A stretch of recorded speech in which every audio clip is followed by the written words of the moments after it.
warahmatullahi wabarakatuh. Waalaikumsalam warahmatullahi wabarakatuh. Waalaikumsalam. Selamat siang anak-anak. Gimana kabar? Halo, selamat siang Ibu.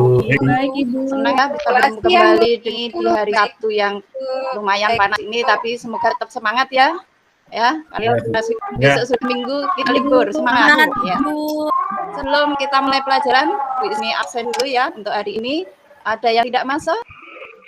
Masuk semua kayaknya ya? Masuk semua Bu. Oh iya, sudah siap ya pelajaran hari ini, bisa disiapkan buku, peralatan yang lain mungkin untuk mencatat mungkin apa yang disampaikan Bu Ismi, poin-poinnya bisa kalian tulis. Oke, kita flashback pertemuan minggu kemarin. Masih ada yang ingat apa kemarin Bu Ismi menyampaikan materi apa? Ayo, ada yang ingat? Dampak saya Bu. Oh iya, ayo Yesi apa? Dampak penjajahan bangsa Eropa di berbagai bidang Bu.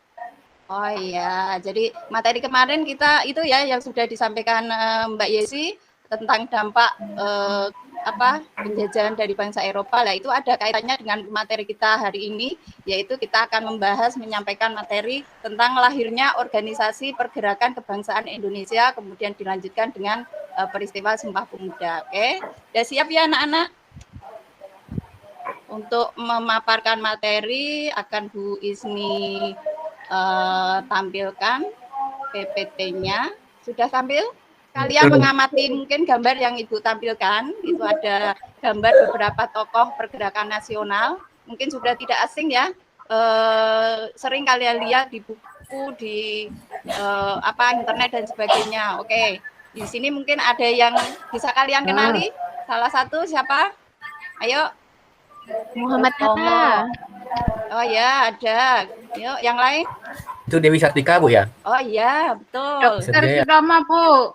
Oh ya, jadi perjuangan rakyat Indonesia melawan penjajah itu sebenarnya sudah dilaksanakan atau sudah dilakukan jauh ya semenjak memang bangsa-bangsa ini sudah datang ke Indonesia karena memang dianggap menyengsarakan. Tetapi di sini kita akan fokuskan pada perjuangan rakyat itu melawan kolonial, masa perjuangan yang sudah bersifat nasionalisme. Nah, di sini kita akan melihat perbedaan perjuangan sebelum abad ke-20 dengan perjuangan setelah abad ke-20. Oke, mungkin bisa dibantu Bu Ismi untuk dibaca apa perbedaannya saja. Monggo Mas Dani. Ya Bu. Ya, apa saja perbedaannya? Perbedaannya saya baca Bu ya, sebelum abad ke-20 itu perjuangannya bersifat kedaerahan Bu. Oh ya. Kalau setelah abad 20 sudah ada identitas nasionalismenya Bu. Ya betul. Lanjut, apalagi? Iya Bu, tokoh atau pemimpin perjuangan mayoritas kalangan bangsawan dan ulama itu sebelum abad ke-20. Iya. Nah setelah abad ke-20 ada beragam Bu, ada kaum nasionalis, ulama, sosialis, jurnalis, pedagang, semuanya lah Bu pokoknya. Dan terakhir perjuangan hanya mengandalkan pada sebelum abad 20 perjuangan hanya mengandalkan fisik dan senjata Bu. Dan tradisional. Jadi, begitu Bu. Dari sini kelihatan perbedaannya anak-anak bahwa perjuangan Betul, abad ke-20 dengan sebelum dan sesudah abad 20 itu ada beberapa hal yang membedakan. Mungkin dari sini sudah paham atau ada yang ditanyakan sebelum lanjut materi berikutnya? Paham Bu.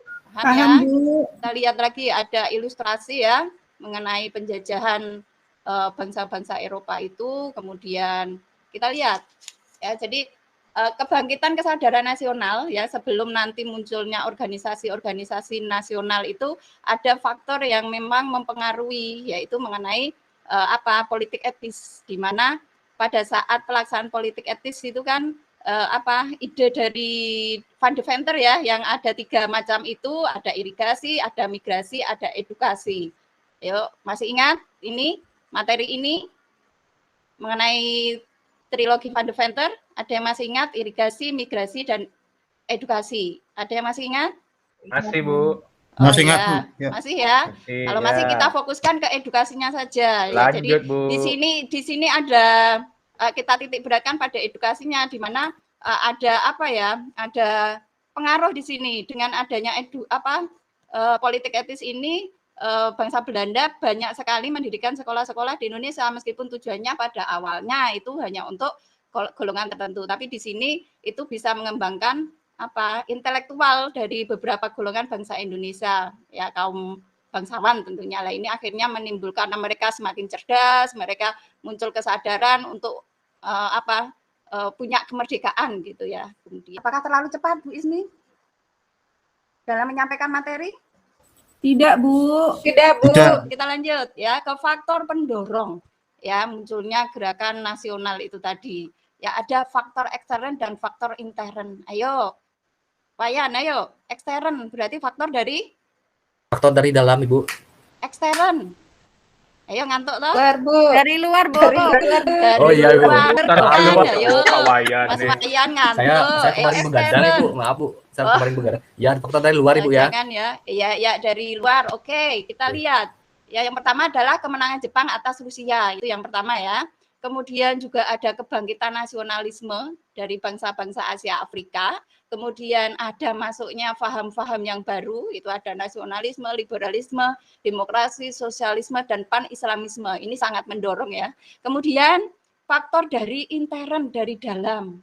Yuk, kalian perhatikan. Kejayaan masa lalu ya. Kemarin kan sudah kita pelajari mengenai Kerajaan Sriwijaya, Majapahit, bagaimana kerajaan-kerajaan ini berkembang sampai ke luar negeri. Itu kan menandakan bahwa pernah ada kerajaan yang besar di Indonesia. Kemudian ada persamaan senasib dan sepenanggungan atau sama-sama menderita akibat penjajahan bangsa Barat. Kemudian juga munculnya golongan terpelajar cendekia ya tadi karena politik etis tadi maka banyak golongan dari beberapa orang dari golongan tertentu itu bisa bersekolah itu ya. Jadi itu faktor pendorong lahirnya pergerakan nasional Indonesia. Lanjut ke ciri-ciri organisasi yang bercirikan pergerakan nasional. Yuk kita perhatikan. Yang pertama, keanggotaan tidak didasarkan atas kelompok etnis suku tertentu. Kemudian yang kedua, sebagian besar pemimpin pergerakan nasional itu berasal dari kalangan terdidik. Ya, kemudian yang ketiga adalah organisasi-organisasi pergerakan nasional tersebut memiliki tujuan yang jelas dan struktur teratur. Dan yang terakhir, organisasi-organisasi pergerakan nasional memiliki paham kebangsaan atau nasionalisme. Jadi jelas di sini ya ciri-cirinya. Yuk, kita mulai terbentuknya ini tadi organisasi-organisasi pergerakan nasional ya. Jadi nanti dibagi menjadi 3 tahap di sini. Ada tahap pembentukan, kemudian ada tahap non kooperatif atau gerakannya itu mulai ke radikal, kemudian tahap yang ketiga itu mulai ke yang kooperatif atau moderat atau lebih lunak sifatnya.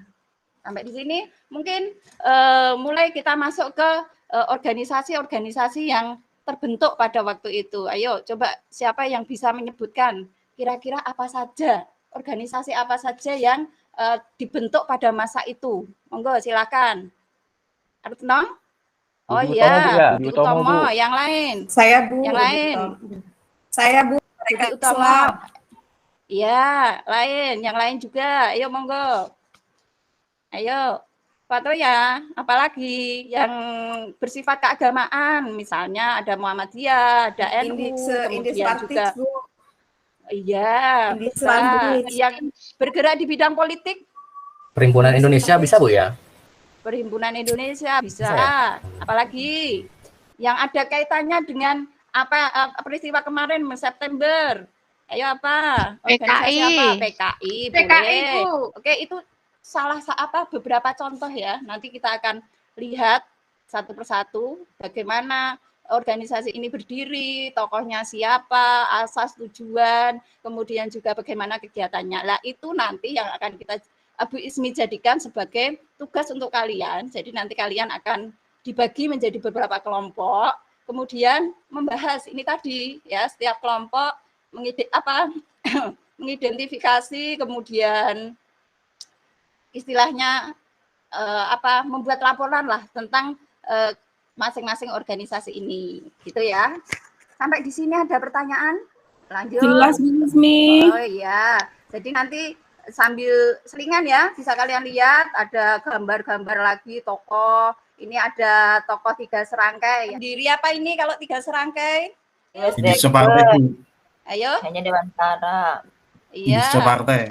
Iya, ayo. Terus Deker, Bu, Setia Budi, Bu. Ya, jadi nanti bisa banyak baca-baca dari sumber yang lain ya, mungkin tidak hanya informasi itu tidak hanya dari Bu Ismi atau dari buku paket atau modul yang diberikan Bu Ismi, bisa cari browsing di internet itu juga bisa. Oke, kita lanjut.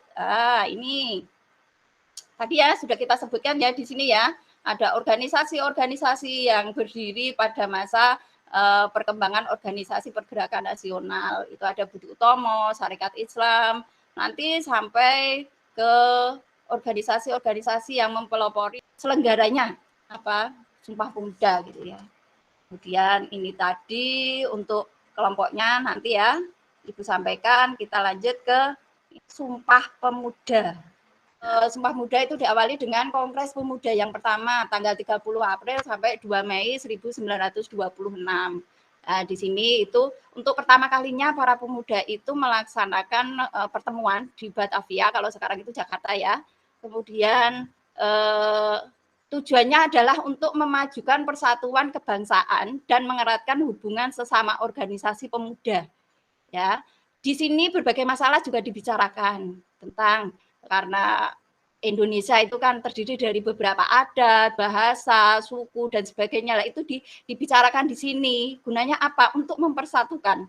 Kemudian dilanjutkan dengan Kongres Pemuda yang kedua. Dilaksanakan tanggal berapa? Ayo, siapa itu? Daniel? 27 sampai 28 Oktober, Bu. Waduh, hebat. Minta Bu baca, Bu.